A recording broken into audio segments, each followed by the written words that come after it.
મારું નામ જગદીશ કલાત્મિક છે। રાત્રે 12:15 આસપાસ ફોન આવ્યો કે બી યુએન મહેતાની અંદર 3 દીકરાઓ ગટરમાં ગરકાવ થઈ ગયા છે। તો રાત્રે હું ને મારા મિત્ર વિપુલભાઈ આવ્યા હતા સાથે, ને રાત્રે 12 વાગ્યાથી માંડીને 6 વાગ્યા સુધી અહીંયા હતા। અમે જે પણ એનું પ્રશાસન છે એને બધી વાત કરી કે ભાઈ આ સુપ્રીમ કોર્ટની ગાઈડલાઈન છે કે ભાઈ કોઈ પણ વ્યક્તિને તમે ગટરમાં ઉતારી શકો નહીં, તો પણ કોને આદેશ આપ્યા આ લોકોને ગટરમાં ઉતરવાના?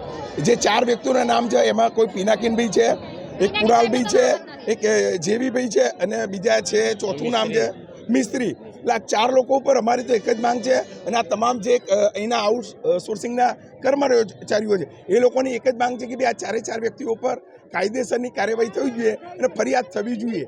એટલે આ લોકો અત્યારે તમામ આઉટસોર્સિંગના તમામ કર્મચારીઓ હડતાળ પર સ્ટ્રાઇક કરીને બેઠા છે। એટલે એમની એક જ ગુહાર છે કે એમને ન્યાય મળવો જોઈએ। બીજી વાત, રાત્રે બહેનોએ ઘણી વાતો અમને કરી કે ભાઈ આ દીકરીઓ છે, બહેનો છે, બરોબર, એમના માટે ચેન્જિંગ રૂમ માટે કોઈ વ્યવસ્થા નથી।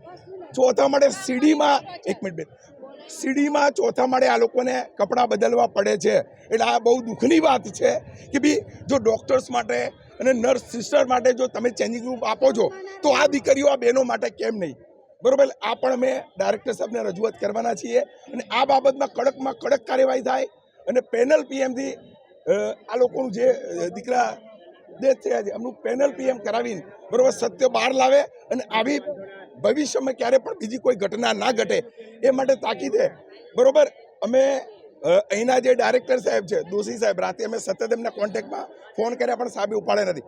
આરએમઓએ મળ્યા, બરાબર છે। એટલે અમારી એક જ માંગ છે કે ભાઈ તાત્કાલિક ધોરણે કડકમાં કડક કાર્યવાહી થવી જોઈએ, અને આ જે પણ દોષી છે એ લોકોના ઉપર એફઆઈઆર થવી જોઈએ।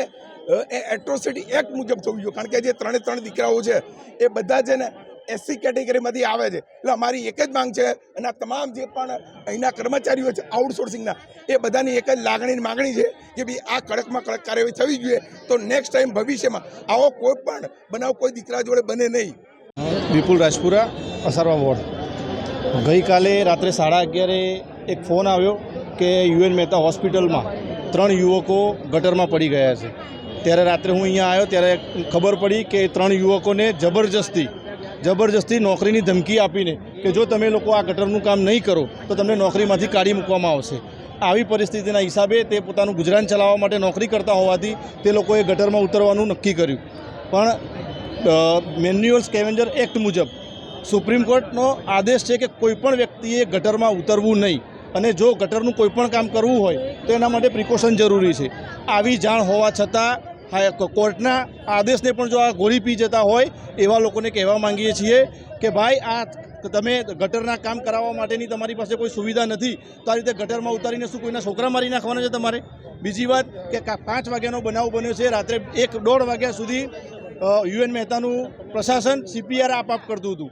એ CPR આપ કરતું હતું પણ તે ઓલરેડી મૃત હતું, અને એવું લાગે છે કે એ લોકો આરોપીઓને ક્યાંક ને ક્યાંક છાવરતા હતા।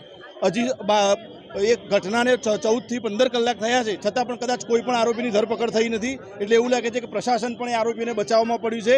અને આપના માધ્યમથી હું ગુજરાતના મુખ્યમંત્રીને કહેવા માગું છું કે ભાઈ બેટી બચાવો કહો છો તો અહીંયા યુએન મહેતાની આ દીકરીઓની હાલત જુઓ તમે, કે એ દીકરીઓને કપડાં બદલવા માટે એક ચેન્જિંગ રૂમ જેવું નથી। તમે ડૉક્ટર્સ રૂમનો આપો છો, નર્સોને પણ આપો છો, આપો, એનો વાંધો નથી, પણ આ નાના કર્મચારીઓનો શું વાંક છે કે જેને તમે ચેન્જિંગ રૂમ માટે નથી આપતા? બીજી વસ્તુ કે અહીંનો જે સ્ટાફ છે એ આ મહિલાઓ સાથે ખૂબ ગેરવર્તણૂક કરે છે, તૂતારી કરે છે। કેટલાક અધિકારીઓ તો એવા છે કે બહેનો જ્યારે વોશરૂમમાં જાય છે તો એમની પાછળ જાય છે અને પૂછે છે કે શું કરવા ગયા હતા? ભાઈ તમે અહીંયા આવો, તમને કહીએ અમે કે ક્યાં ગયા હતા। આ આપના માધ્યમથી અમારી માગણી છે ગુજરાત સરકાર અને પોલીસ પ્રશાસનને કે આ આરોપીઓને જલ્દીમાં જલ્દી પકડવામાં આવે, અને એટ્રોસિટી એક્ટ મુજબ તેમની પર ગુનો દાખલ કરવામાં આવે, અને તાત્કાલિક તેમની ધરપકડ કરવામાં આવે।